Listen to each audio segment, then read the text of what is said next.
If you're still tracking every penny in a spreadsheet, cutting out your favorite coffee and calling it budgeting, I hate to break it to you, but you're doing it wrong. That kind of budgeting, it's survival mode. And survival mode doesn't build wealth. In fact, most people who become rich don't obsess over daily expenses. They don't stress over $3 coffees or coupon clipping. They think differently. They manage their money in a way that prioritizes growth, not guilt. And that's what separates the wealthy from the worried. See, we've been taught to play defense with our money, to shrink our lifestyle, to limit ourselves, to constantly look for what we can cut. But rich people, they play offense. They focus on income, automation, systems that grow their wealth without micromanaging every dime. And if you want to stop feeling stuck, paycheck to paycheck, or just scraping by, then it's time to stop budgeting the way you've been taught. In this video, I'm going to break down exactly how traditional budgeting is keeping you poor, and what you should be doing instead. This isn't about some get-rich-quick hack. This is a mindset shift, a strategy real wealth builders use, and you can start using it today. So if you're ready to stop thinking small and start taking control of your financial future, let's get into it. Rule 1. Stop budgeting to survive. Start budgeting to scale. Most people budget as a way to survive. They see money like it's something constantly slipping away, so their first instinct is to control it, restrict it, squeeze every penny. This is the scarcity mindset, and it's dangerous. It makes you think small. It keeps you focused on avoiding failure rather than building success. Think about it. Traditional budgeting tells you earn X so you can only spend Y. It's all about shrinking your life to fit your income. But what if instead you flipped the script and started asking, how do I expand my income to match the life I want? That's the difference between survival budgeting and scaling budgeting. Rich people don't budget to limit themselves. They budget to allocate resources efficiently. They look at their money the way a CEO looks at a business. What's the ROI on every dollar? Where should I invest to grow? They're not obsessing over saving $20 on groceries. They're focusing on how to make an extra $2,000 a month through systems, skills, or investments. Scaling your budget means understanding your cash flow, not just your expenses. You need to know where your money's going, but more importantly, you need to know where it should be going. How much is going toward growth? Toward building assets? Toward freeing up your time so you can earn more? Every dollar should have a job, but not every job is cut spending. If you're serious about building wealth, you have to stop budgeting like a broke person. You have to stop asking, where can I cut back? And start asking, where can I grow smarter? That mindset alone can transform your finances faster than any spreadsheet ever will. Rule 2, automate first, then allocate. Don't manually manage every dollar. One of the biggest budgeting mistakes people make is trying to micromanage every single dollar manually. They build complicated spreadsheets, track every expense down to the cent, and then burn out in a few weeks. Why? Because it's not sustainable. It's like trying to steer a plane with your hands on every control at once. No pilot flies like that, and no wealthy person budgets like that either. Rich people automate first, then allocate. That means their money is handled before they even touch it. Their savings happen automatically. Their investments are scheduled. Their bills are paid on autopilot. Why? Because automation removes friction. It makes success the default. When your financial priorities are automated, you're not relying on willpower anymore. You're relying on systems, and systems beat motivation every time. If you have to remember to transfer money into savings every month, guess what happens when life gets stressful? You forget. You skip it. And that skipped habit becomes your new default. But when you automate, saving and investing happen before you ever see what's left. You force your lifestyle to live on what remains instead of the other way around. That's how rich people live below their means without thinking about it. They've already carved out money for future wealth. Once automation is in place, then, and only then, should you start allocating what's left. That's when you can make decisions about spending, splurging, or rebalancing. But you never do that until your priorities have been handled. In short, manual budgeting burns you out and keeps you reactive. Automated systems put you in control and help you build wealth passively over time. It's not just smarter, it's more sustainable. Rule 3, don't track every expense. Track financial behaviors that actually build wealth. Let's be honest. Most people don't quit budgeting because it's hard. They quit because it feels useless. And they're not wrong. Logging every $2 snack, every Uber ride, or every last grocery receipt isn't just exhausting, it rarely leads to long-term change. Why? Because tracking expenses is not the same as tracking wealth-building behaviors. Rich people don't waste their time tracking every minor purchase. They focus on the big levers, the few key behaviors that actually drive results. They track things like how much they're investing every month, how much income they're generating from assets, how often they're increasing their earning power, and how much their net worth is growing over time. You see, not all tracking is created equal. Budgeting that focuses on line items like coffee, $18.50 this week misses the point. That data is irrelevant if you're not building toward financial independence. But if you're tracking things like your savings rate, your income growth rate, or your debt payoff velocity, now you're tracking progress. Think of it like fitness. No successful athlete logs every breath they take. They track performance metrics, calories burned, muscle gained, races won. Your money works the same way. The question isn't, did I overspend on dinner? It's, am I consistently making financial decisions that increase my wealth? Let's make it practical. Try tracking these 5 things instead of 50 expense categories. 1. Your monthly income after taxes. 2.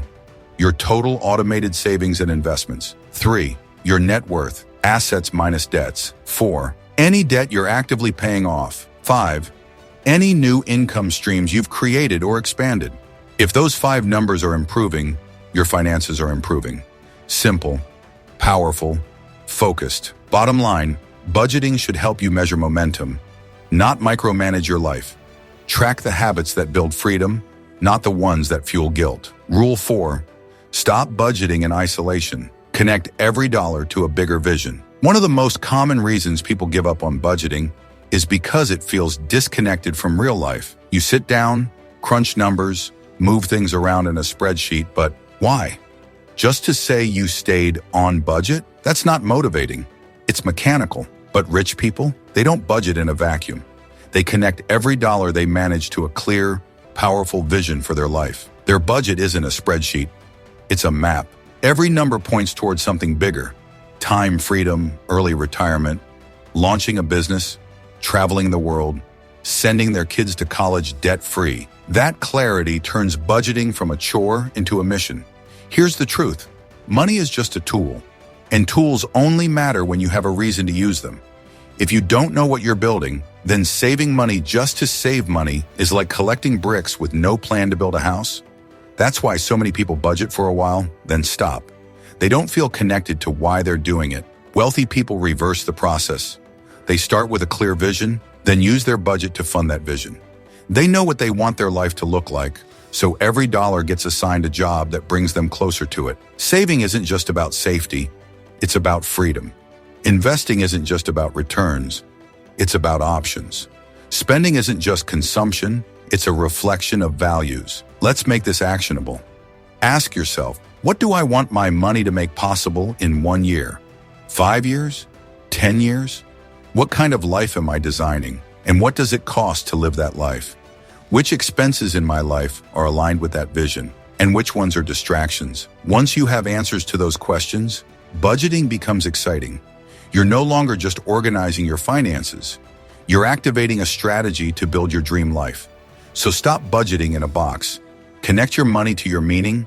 That's what makes it stick. Rule 5. Stop chasing perfect budgets.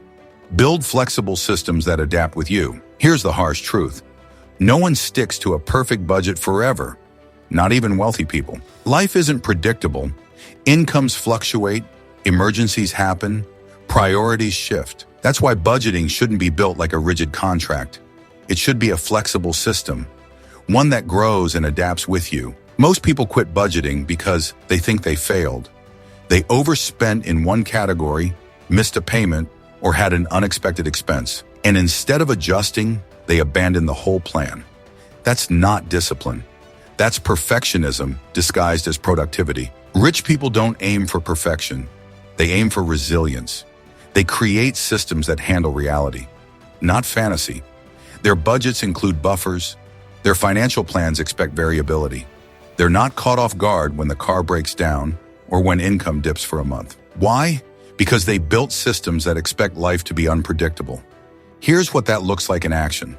Emergency funds are built before things go wrong, not after. Variable spending categories have room to flex. If dining out runs high one month, they adjust another category. Cash flow reviews happen monthly, not as a punishment, but as a way to course correct. Savings goals get realigned based on what's actually happening, not what they hoped would happen. Flexibility isn't weakness, it's financial intelligence. A rigid budget can collapse with one wrong move. A flexible one? It bends, adjusts, and keeps you on track. Let's use an analogy. Imagine your financial life is like sailing. A rigid budget is like trying to sail in a straight line without adjusting your sails for the wind. You'll either stall or crash. But a flexible system? That's like tacking and adjusting your course. You still reach your destination, even if the route changes. If your budget can't survive a bad month, it's not strong. It's brittle. Build one that adapts. The goal is progress, not perfection. Rule 6. Stop budgeting based on guilt. Start budgeting based on values. One of the biggest emotional traps in traditional budgeting is guilt.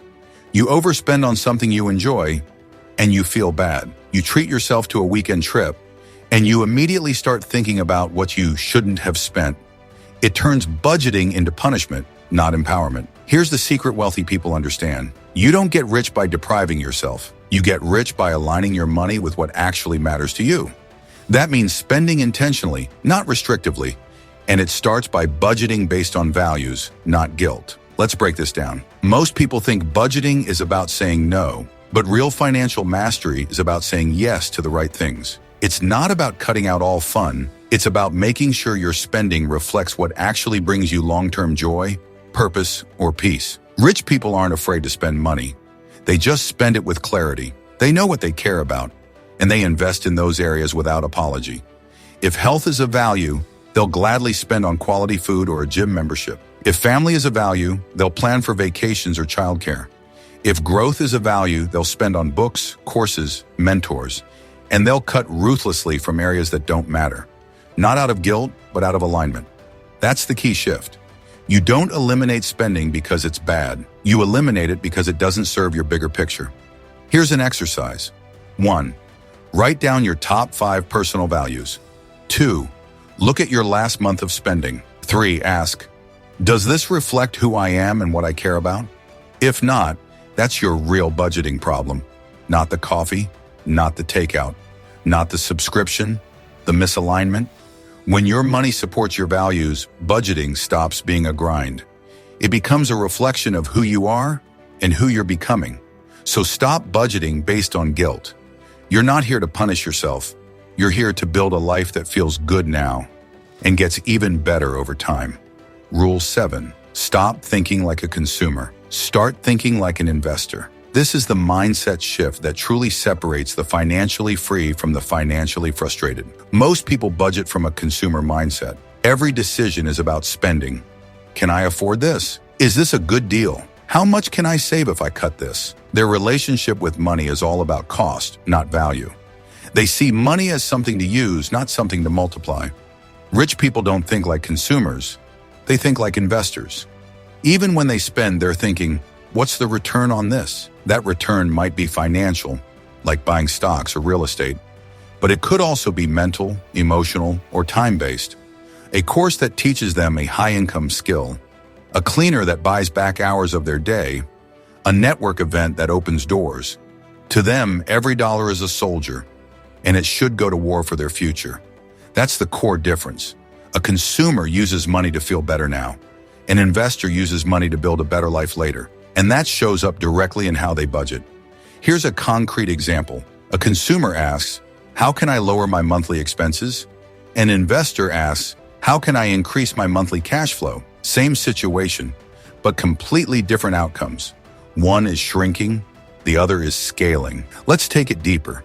When most people get a raise, they think, awesome, now I can spend more. But an investor thinks, great, how much of this can I redirect toward building passive income? That's how rich people get richer. Not because they make money, but because they deploy it strategically. This isn't about becoming a finance expert overnight. It's about changing your default question. Don't just ask, can I afford this? Start asking, what is this doing for me? Is it producing income, freedom, time, skills, or connections? If not, is it at least aligned with your values and vision? Over time, this mindset builds momentum. You start to look at money differently. Spending becomes more intentional. Saving becomes more exciting. Investing becomes less intimidating and more essential. Here's a challenge.